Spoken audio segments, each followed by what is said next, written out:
Saudara, Presiden Prabowo Subianto akhirnya bertemu dengan Presiden kelima RI sekaligus Ketua Umum PDI Perjuangan Megawati Soekarno Putri. Sebelumnya rencana pertemuan Prabowo Mega sudah santer berembus sejak lama usai kemenangan Prabowo di Pilpres 2024. Kita coba ingat lagi, pertemuan terakhir Prabowo dan Megawati yang terekam publik terjadi pada tahun 2023 saat pengundian nomor urut Pilpres 2024.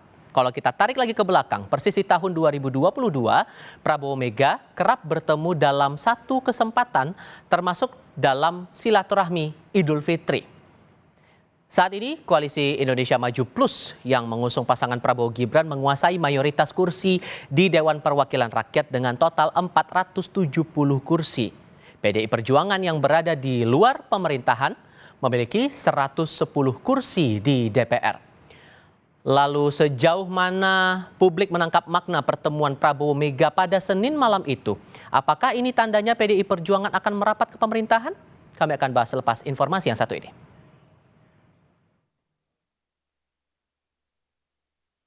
Usai lama direncanakan, pertemuan antara Presiden Prabowo dan Ketua Umum PDIP Megawati Soekarno Putri akhirnya terwujud Senin malam. Pertemuan keduanya berlangsung secara empat mata di Rumah Mega, Jalan Tuku Umar, Jakarta Pusat. Meski mengaku tak ikut langsung dalam pertemuan, Sekjen Partai Gerindra Ahmad Muzani diberitahu Prabowo tentang isi pembicaraan keduanya. Muzani menyebut Megawati mendukung efektivitas pemerintahan Prabowo meski bukan dalam koalisi. Ibu Mega mengharapkan agar masa kepresidenan Pak Prabowo yang telah dilantik pada tanggal 20 Oktober 2024 bisa efektif untuk kebaikan dan kesejahteraan rakyat. Karena itu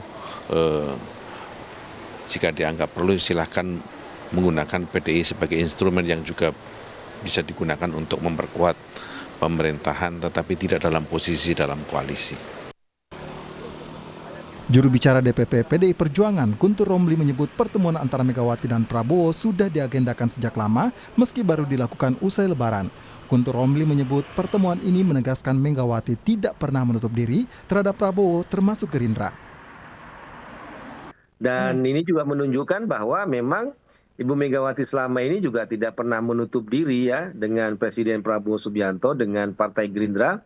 Meskipun dalam konteks berbeda pilihan atau posisi politik, PDI Perjuangan sampai sekarang juga masih berada di luar pemerintahan. Tapi itu tidak menjadi penghalang keduanya bisa berkomunikasi, baik saling mengirim utusan. Presiden ke-7 RI Joko Widodo juga ikut menanggapi pertemuan antara Presiden Prabowo Subianto dengan Presiden kelima Republik Indonesia Megawati Soekarno Putri. Jokowi menyebut pertemuan Prabowo dan Mega baik untuk kepentingan bangsa. Ya, tadi kan saya sampaikan bahwa silaturahmi masih dalam suasana Lebaran itu antar tokoh, antar pemimpin, antar tokoh bangsa itu sangat baik. Jadi pertemuan Pak Prabowo dengan Ibu Megawati sangat baik, untuk kebaikan negara sangat baik. Direktur Eksekutif Indikator Politik Indonesia Burhanuddin Muhtadi menyebut pertemuan Mega Prabowo membawa keuntungan bagi keduanya. Itu mendapatkan keuntungan. Pertama dari sudut Ibu Mega, itu jelas kedatangan Pak Prabowo ke rumah Ibu Mega itu menandakan bargaining position Ibu Mega masih tinggi. Karena seorang presiden yang sedang berkuasa itu ikhlas untuk datang menemui ketua umum yang notabene bukan bagian dari koalisi pemerintah. Yang kedua, jangan lupa bulan ini PDI Perjuangan punya hajatan kongres dan Ibu Mega menjadi calon kuat yang akan dipilih sebagai ketua umum untuk sekian kalinya. Nah, kalau misalnya tidak ditemui oleh presiden, itu ada kekhawatiran ada elemen eksternal yang mengganggu skenario untuk terpilihnya kembali Ibu Mega sebagai ketua umum. Sebelum pertemuan Prabowo dan Mega berlangsung, putra presiden telah lebih dulu bersilaturahmi ke rumah Megawati. Tidak hanya itu, PDIP mengeklaim baik Prabowo atau Mega sering berkomunikasi melalui utusan masing-masing. Tim Liputan, Kompas TV.